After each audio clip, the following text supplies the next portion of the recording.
Tayo ngayon ay nasa ikatlong session na ng ating seminar part, which is dito pinag-usapan natin kung paano mag-life group, no? As a leader, ano yung mga qualities and characteristic na kailangan nating ma-develop. So ngayon, tayo ay nasa tatlong session na sa ating seminar part.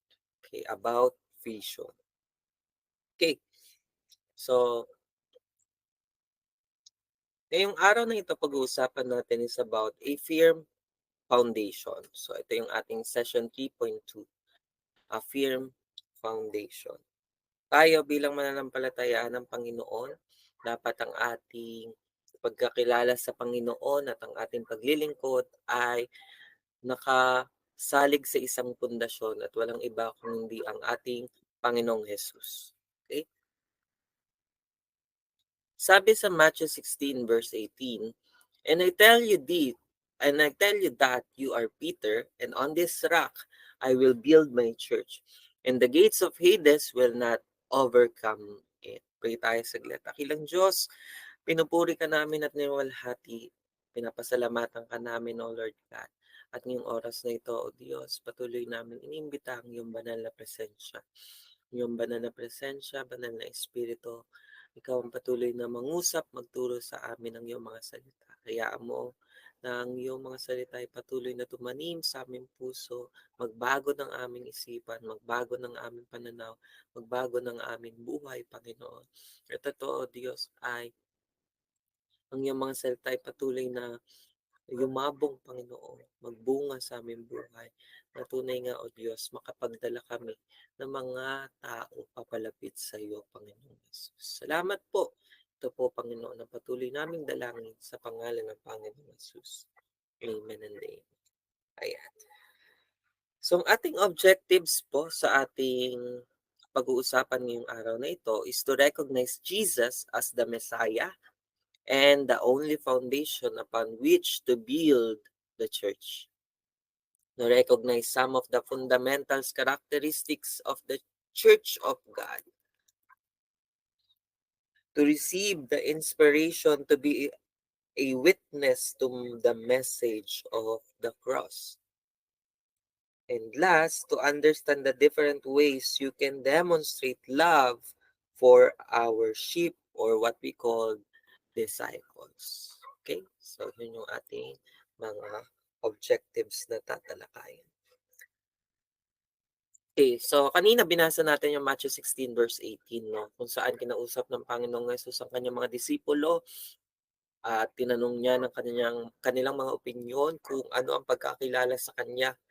At si Pedro ay nagbigay ng kanyang opinyon, paniniwala kung ano ang pagkakilala niya sa Panginoong Hesus. At sabi sa kanya ng Panginoong Hesus, dahil dyan, ikaw Pedro, ay sa batong ito, no, upon this rock, I will build my church, and the gates of Hades will not overcame it. So basahin natin yung istorya para mas lalo nating makita ang context ng ating pinag-uusapan. Sabi po sa Matthew 16:13-16, when Jesus came to the region of Caesarea Philippe, he asked his disciple, "Who do people says the Son of Man is?" They replied, "Some say you are the John the Baptist, others say you are Elijah, and still others Jeremiah or one of the prophets. But what about you?" Jesus asked, "Who do you say I am?" Simon Peter answered, "You are the Messiah, the Son of the living God." Jesus replied, "Blessed are you, Simon, son of Jonah, for this was not revealed to you by the flesh and blood, but by the Father in heaven. And I tell you that you are Peter, and on this rock I will build my church, and the gates of Hades will not overcame it. I will give you the keys of the kingdom of heaven. Whatever you bind on earth will be bound in heaven, and whatever you loose on earth will be loosed in heaven." So, sa PowerPoint pong ito, dapat ano po yan, Matthew 16, 17-19. Ayan. So, hindi po napalitan. Pero, ayan. Okay, so nabasa na po natin yung context ng ating pag-uusapan. So sabi dito, who do others people see me? Yan yung tanong ni Jesus sa verse 13, no? At ano yung mga response ng mga disciples, 'di ba? Sabi nila, ikaw daw po ay si John the Baptist, ikaw daw po si Elijah, ikaw daw po si Jeremiah o anumang iba pang propeta. Pero ang tanong sa kanila ng Panginoon, kayo naman, ano ang pagkakilala nyo sa akin? Para sa inyo, sino ako? 'Di ba? At ang ganda ng respond ni Peter, no? Yung respond ni Peter, hindi lang siya basta response ng ano lang ng intelligence, hindi lang siya basta response ng kanyang observation, hindi lang siya basta response ng kanyang fellowship with Jesus. Response yan ng isang revealed ng Diyos, rinibuild ng banal na espiritu. At anong response ni Peter? You are the Messiah, the Son of the living God. Kaya nga mga kapatid, yung revelation of Jesus as our Messiah, no? It is by the revelation of the Holy Spirit. And we can only uh, see or hear the revelation of the Holy Spirit if we hear the preaching of the Word of God. Kaya nga kapag nagpe-preach tayo or nag-share tayo ng Word of God, no, hindi natin agad sila mako-convince that Jesus is our Savior, that Jesus saves them, no. It is only by the works of the Holy Spirit that can convince them, no. Ayun, ganun yung nangyari kay Pedro, no? By the touch of the Holy Spirit, the revelation of God, no?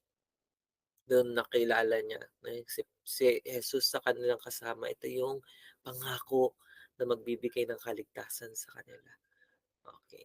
So, gano'n din sa atin mga kapatid. Sometimes we are, nadidismaya tayo agad kapag tayo nag-share ng Word of God kasi parang yung tao, hindi nila ina-accept si Jesus agad.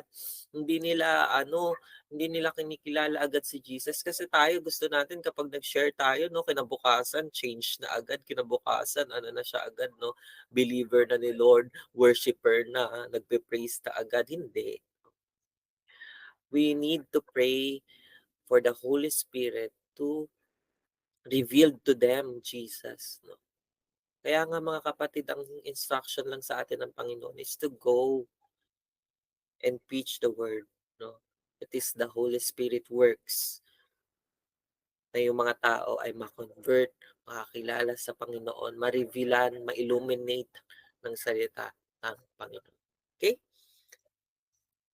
How did Jesus see his disciples? Ano yung pagkakilala ni Jesus sa mga disciples niya? Nung narinig yun ni Jesus, sabi ni Jesus kay Peter, upon this rock, I will build my church. Ibig sabihin yung ating belief with the Lord is our foundation. Kaya nga mahalaga ngayong araw na ito kapatid, as we talk about a firm foundation, I pray that our foundation is really deep, no? Yung foundation natin is really deep and our foundation is anchored on Jesus, is anchored on our knowledge, on our faith, on Jesus Christ, no?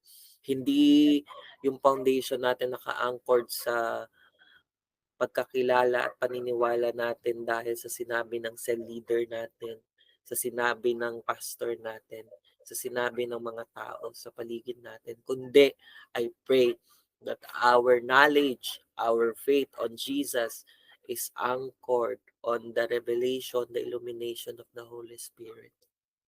Amen. Ayun. So kasi kapatid, no, kapag yung pagkakilala natin sa Panginoon ay dahil lang sa kapwa natin, sa churchmate natin, sa pastor natin, kapag may dumating na trials, dumating na storms, no, mabilis lang tayong matatangay. Kaya ngayon, pag-usapan natin a firm foundation. I pray na yung pundasyon ng pagkakilala natin kay Jesus ay malalim na malalim, no? Na kahit anong bagyo ay kaya nitong suungin, no? Na kahit anong mga maririnig natin sa paligid natin, hindi ito matitinan.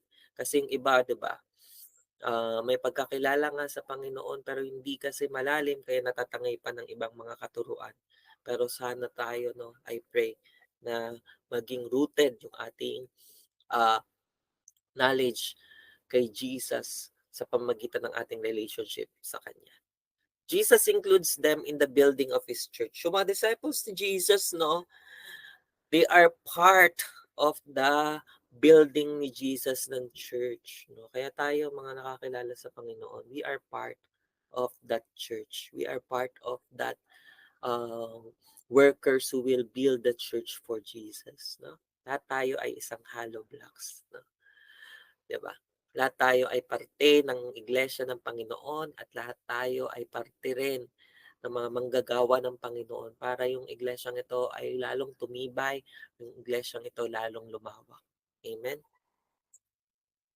Jesus ensured them that His church would prevail through all adversity. No? Sabi ng Panginoong Jesus, upon this rock, I will build my church and the gates of Hades. Ano pa bang klaseng adversity yung lalampas, hihigit sa gates of Hades, hihigit sa works of the enemy? Wala na, di ba? Pero sabi ng Panginoon, kahit yung gates of Hades, kahit yung works of the enemy cannot prevail my church because my church is rooted, founded on me. Amen. Kaya tayo mga kapatid, if our relationship with Jesus is rooted, founded on Jesus Himself, on our faith to Him, no? Walang kahit anong adversity, kahit anong gawa ng kaaway, ang makakasira ng ating pananampalataya at paniniwala sa Panginoong Jesus. God entrusted them with the key for the salvation of souls. Alam mo mga kapatid, no? Sabi ni Jesus, 'di ba? Pagkatapos siya sabihin na, upon this rock I will build my church, the gates of Hades will not overcome it. After nun, sinabi ni Jesus, no, I will give you authority, power, no, whatsoever you bind on earth will be bound in heaven. What you loose on earth will be loose in heaven. Alam mo, uh, hindi lang yon ang patungkol sa kapangyarihan natin to command. No? Pero yon ay mas binigay na kapangyarihan sa atin ng Panginoon to spread the word of God, to use the power that command, no, to bring salvation of souls, 'di ba? Kaya nga mga kapatid, yung authority yung yun na ibinigay sa atin ng Panginoon, hindi lang yun para maging famous tayo, ay, I have the power, I have the authority. No. Yung mga authority and power na in-entrust sa atin ng Panginoon, that is a tool for us to expand the kingdom of God here on earth. No? Kaya gamitin natin yung authority yun for the salvation of souls. Hindi lang para sa sarili nating pleasure, favor, at sarili nating ka-famousan, no? Na may power ako, no? 'Di ba? Kasi binigay sa akin yun ni Jesus. Totoo naman, we can use that for our personal gain, but yung authority yon ay ang pinaka-context nun, it must be used for the salvation of souls. Yung mga keys na yun, yung to loose on earth, to bind on heaven, di ba? Lahat yan ay para magamit natin na may mga taong madala tayo maligtas sa pamagitan ng kapangyarihan ng Panginoong Jesus. No? Kapag may nagsishare tayo ng Word of God, yung mga taong yun may mga uh, espiritu pang sumasakay sa kanila, may mga espiritu pang nakatali sila, no? We can use that authority to bind the works of the enemy on the life of that people, on the life of that person. No? Kapag may nakikita ka o nararamdaman ka ng taong yon, may ano pa, may taglay-taglay pang espiritu ng galit, espiritu ng kasalanan at kung ano pa, you can use the authority, yung key na ibinigay sa atin ni Jesus, it is to bind them, no? 'Di ba? Yung mga works of the enemy sa buhay ng taong yun. So doon yun ginagamit dapat, no? Hindi yun para sa performance ng bawat isa, kundi ginagamit yun for the salvation of souls.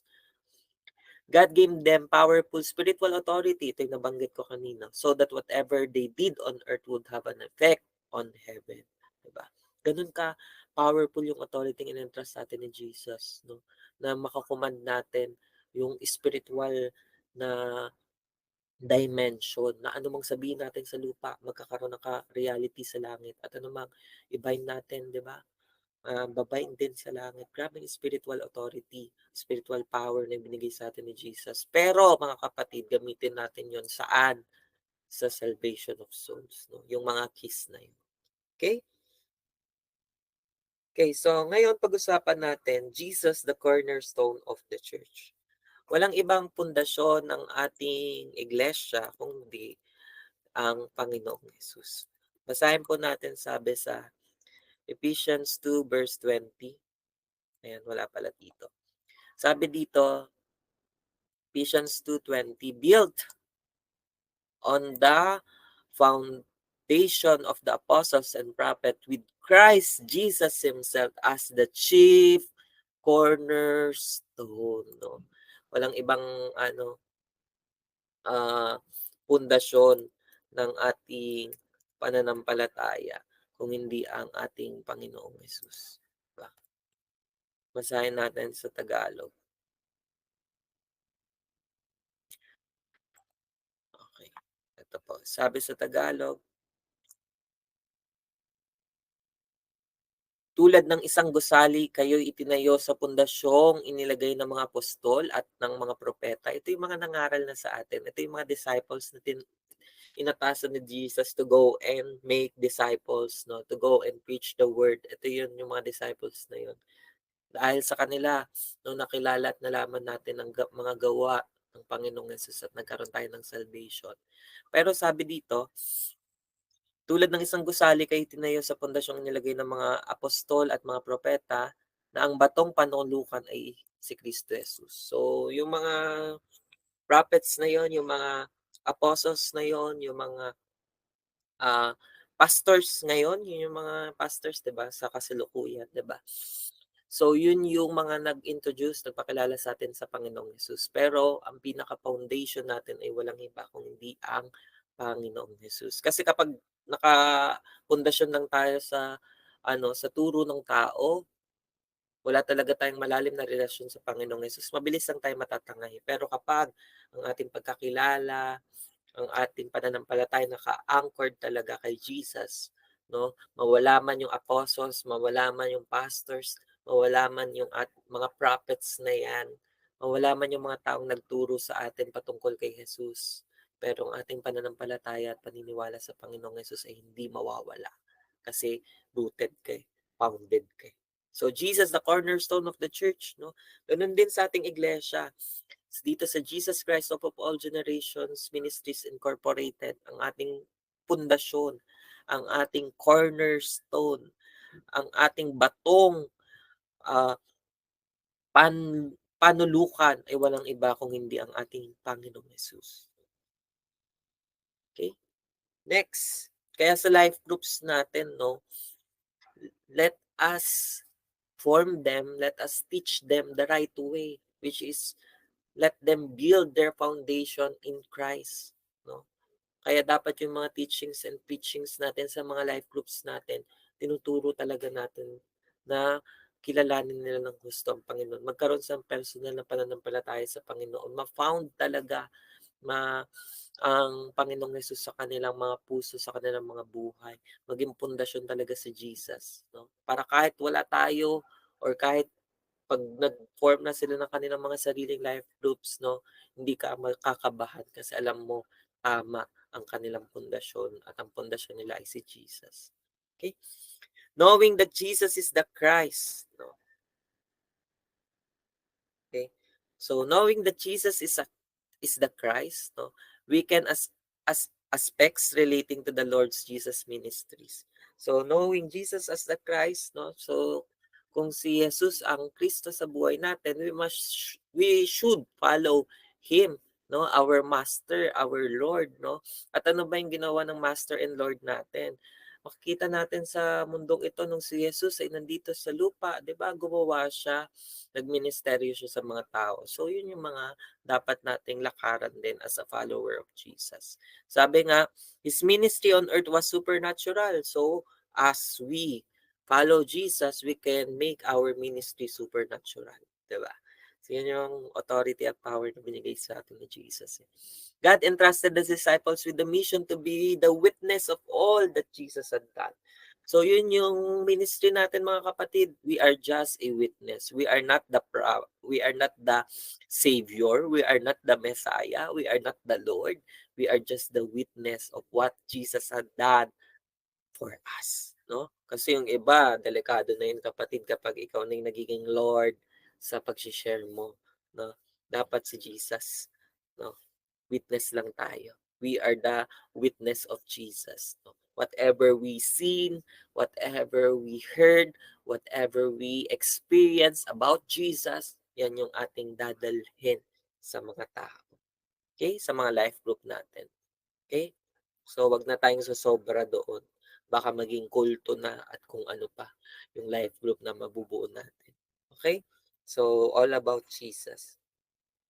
Next, He died and rose again on the third day. Yan yung belief natin, no? Na dadalhin natin sa ating mga life groups. Okay? Na yung paniniwala natin that Jesus died for our sin, but Jesus rose again on the third day. Okay? It is for us to show na yung mga salita niya at yung mga pangako niya ay totoo. Diba? Sabi ni Jesus sa ikatlong araw siya ay mabubuhay muli. Nangyari nga, kaya maniniwala tayo na ang kanyang mga pangako at salita ay totoo at mangyayari. Okay?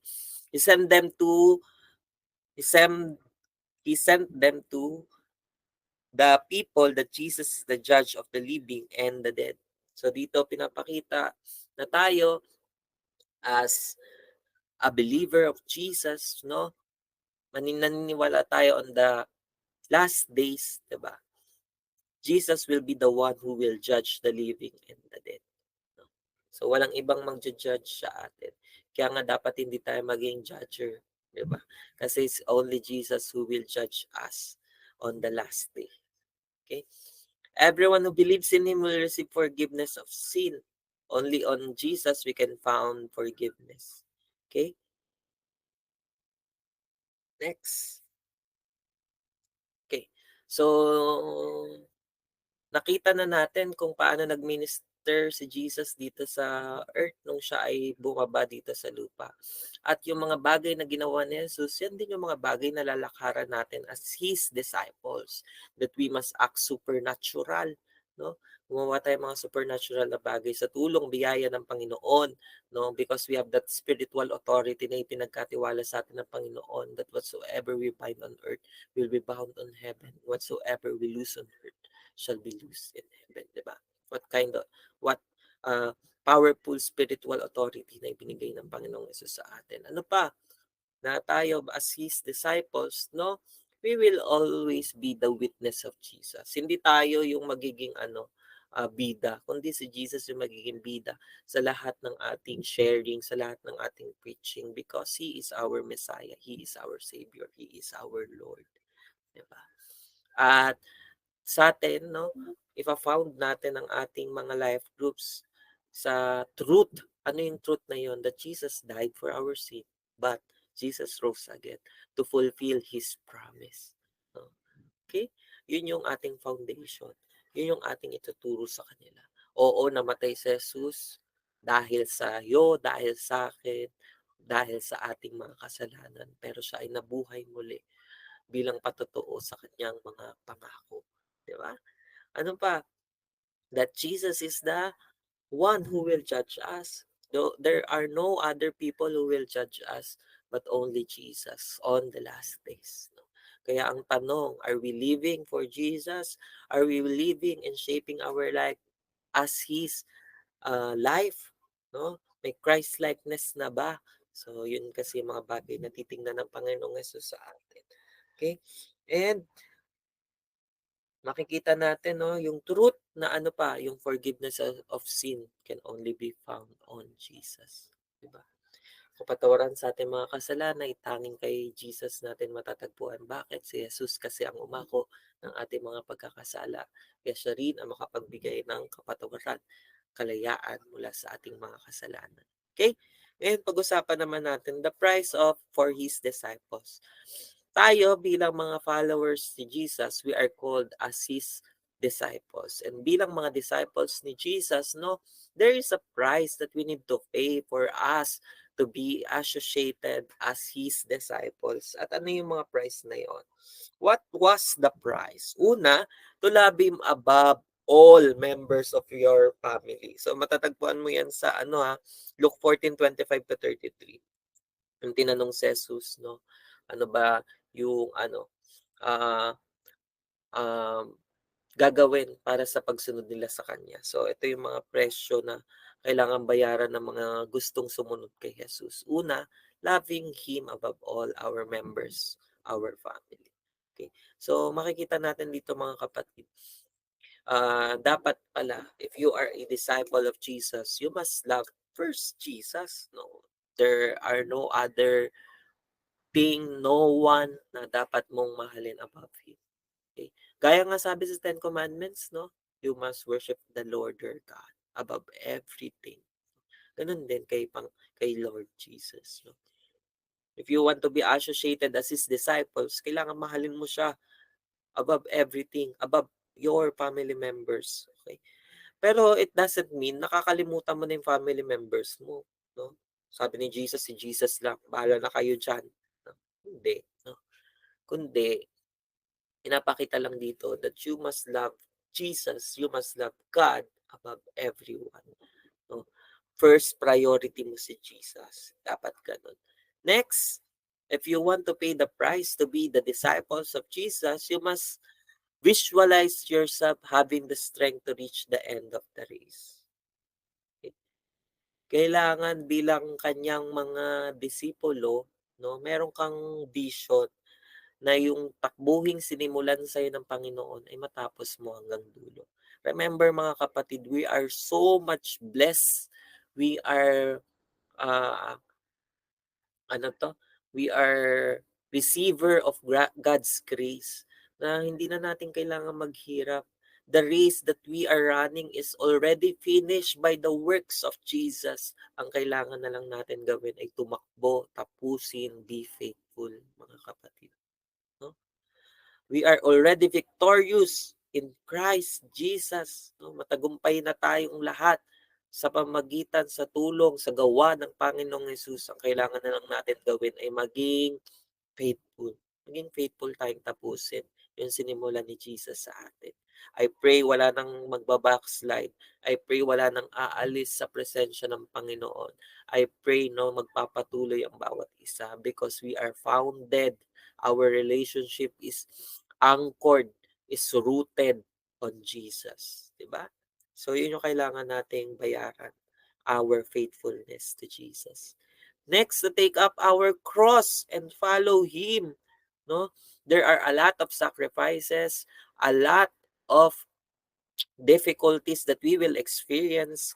Gaya nga ng cross, no? What does cross symbolizes? Hardship and everything, sacrifices and everything. There's a lot of it na kailangan mong bayaran if you want to be associated as a follower of Jesus, no? Okay? So ang tanong, are you willing? Diba? Are you willing to take up your cross and follow Jesus daily in your life? No? Next, to finish what we started, gaya nga nabanggit ko kanina, faithfulness. Yan yung hanap ng Panginoon. And to give up everything we have. No? The price of being a follower of Jesus is learning to give up, to be available, to commit himself on Jesus, on the mission of Jesus. Okay? So, are you willing to pay that price, mga kapatid? Next, pag-usapan po natin being fervent witness. Pag sinabing fervent, no? Ayan. Pag sinabing fervent witness, no? You are witnessing for Christ faithfully, no? You are witnessing for Christ passionately, no? Hindi nawawala yung glow ng pag-witness mo kay Jesus. Hindi nawawala yung fire ng pag-witness mo kay Jesus. Sabi nga sa Acts 4:33, basahin po natin. With great power, the apostles continued to testify the direction of the Lord, and God's grace was so powerfully at work with them all. Diba? Yung mga disciples, apostles ni Jesus, hindi sila nagsasawang ipahayag ang ginawa ni Jesus. Hindi sila nangihina, but they delivered the message of Christ, the salvation, the works of Jesus powerfully, graciously, passionately. Diba? So, dapat ganun din tayo as a witness of Jesus. And last, we must love the sheep of Jesus. Makikita yan sa John 21 verse 15 to 17. Yung tinanong ni Jesus si Pedro, no? Peter, do you love me? Sabi ng Panginoon, di ba? Feed my lamb, no? Feed my sheep, di ba? Mga ganon. So, ganun din sila sabi ng Panginoong Jesus sa atin. If you really love Jesus, you must love His sheep, no? If you really love Jesus, you must love yung mga minamahal ni Jesus, yung heartbeat ni Jesus. At ano ba yun? Kung hindi yung mga tao, yung mga sheep niya. Yun yung iniibig ni Jesus. Kaya dapat yun din yung iniibig natin. We must learn to share the word of God for people to be saved, to be associated to Jesus. Okay? Loving the sheep of Jesus. Kapag tayo may mga life group na o yung ibang may life group na, mahalin mo yung mga taong in-entrust sa'yo ng Panginoon. Tulungan mo sila na maging rooted kay Jesus. Okay? Sabi sa John 21 verse 15-17, every believer is a child of God. That is why we need to share God's word. No? Lagi na sinasabi, lahat ba tayo ay anak ng Diyos? Hindi. Ang lahat tayo ay nilikha ng Panginoon, pero ang mga anak lang ng Diyos ay yung mga taong tumanggap kay Jesus. Kaya nga mga kapatid, let us share the word, let us share Jesus sa mga taong yon para they will become a child of God. No?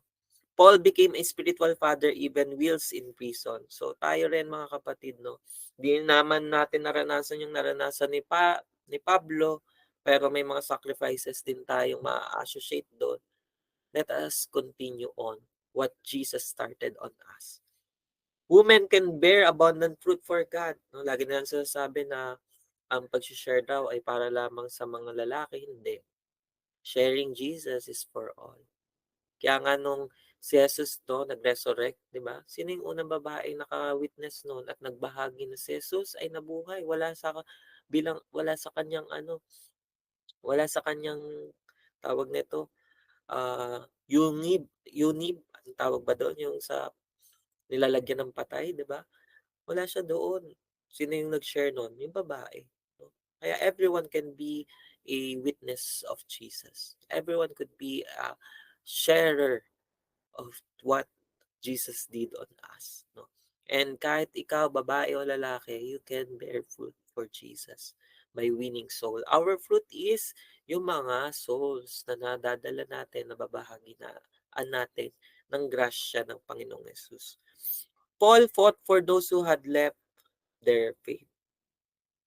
So tayo mga kapatid, no, wag nating hayaan na yung mga kapatid natin ay umalis sa kanilang pananampalataya at paniniwala sa Panginoong Jesus. Because our faith on Jesus is true. That is why we need to defend it.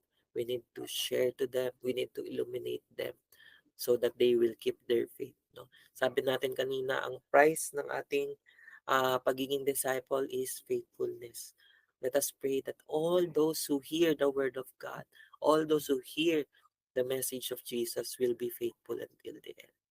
Not bearing the fruits brings shames. No? Kaya mga kapatid, let us always be fruitful.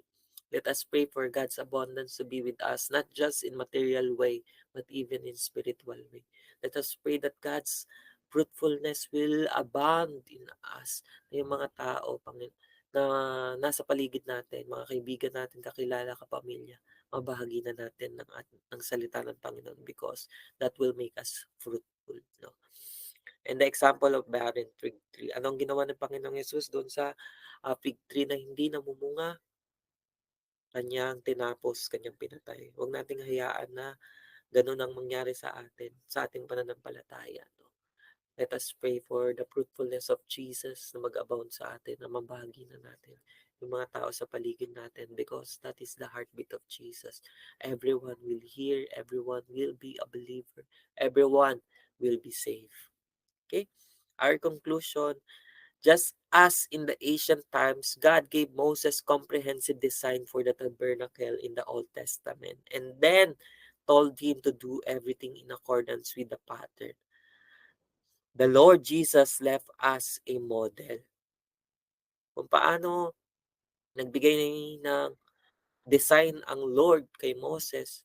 Alam mo, ngayong New Testament, ngayong panahon natin, si Jesus din nagbigay din siya ng model, ng design ng ating susundan for how His church should be. What He established needs neither change nor modification because He does everything perfectly. Wala na tayong kailangan i-improve. Wala na tayong kailangan i-modify sa ginawa ni Jesus. What we need to do is to obey, to share the Word of God, to be the bear witness of Jesus. Okay? So, dito po natatapos ang ating uh, session 3.2, Firm Foundation. I pray that our foundation is anchored on Jesus. And what we receive on Jesus is the one we will bring and share to other people, what we will witness to other people. Pray po tayo saglit. Dakilang Diyos, maraming salamat po sa iyong mga salita. Salamat, Panginoon, sa iyong mga tinuro sa amin. Dalangin namin, O Diyos, na itong mga bagay na ito patuloy na maitanim sa aming buhay, na magkaroon kami ng pamumunga, Panginoon, hindi lamang sa material, hindi lamang sa intellectual, bagkos sa spiritual, that we will be fruitful, Panginoon, because we are sharing, we are testifying, we are witnessing your works, Panginoong Yesus, sa aming mga buhay. We pray, Panginoon, that we will reach out yung aming mga kapamilyang di pa nakakakilala sa iyo. We pray that we will reach out, Panginoon, yung aming mga kaibigang di pa nakakakilala sa iyo. We pray, O Lord God, that we will reach out yung aming mga katrabahong di pa nakakilala sa iyo. We pray, Panginoon, sa aming buhay that we will be a salt and light. Wherever we go, Panginoon, makita ang liwanag at kapangyarihan mo sa aming buhay, that they will be curious, Panginoon, kung ano ang meron sa amin at walang iba kung hindi ikaw lamang, Panginoon Jesus. I pray, Panginoon, sa mga kapatid kong ito, that their faith, their belief, Panginoon, their knowledge of you, Jesus, is really founded, O Lord God. Relationship nila, Panginoon, is really founded on you, Jesus. I pray until the end that we will be faithful to finish what you have started in us, Panginoon. Salamat po, Diyos. Pinagkakatiwala ko ka ng buhay sa iyo sa pangalan ng Panginoong Jesus. Amen and amen. God bless us all po. At dito pa natapos ang ating session 3.2.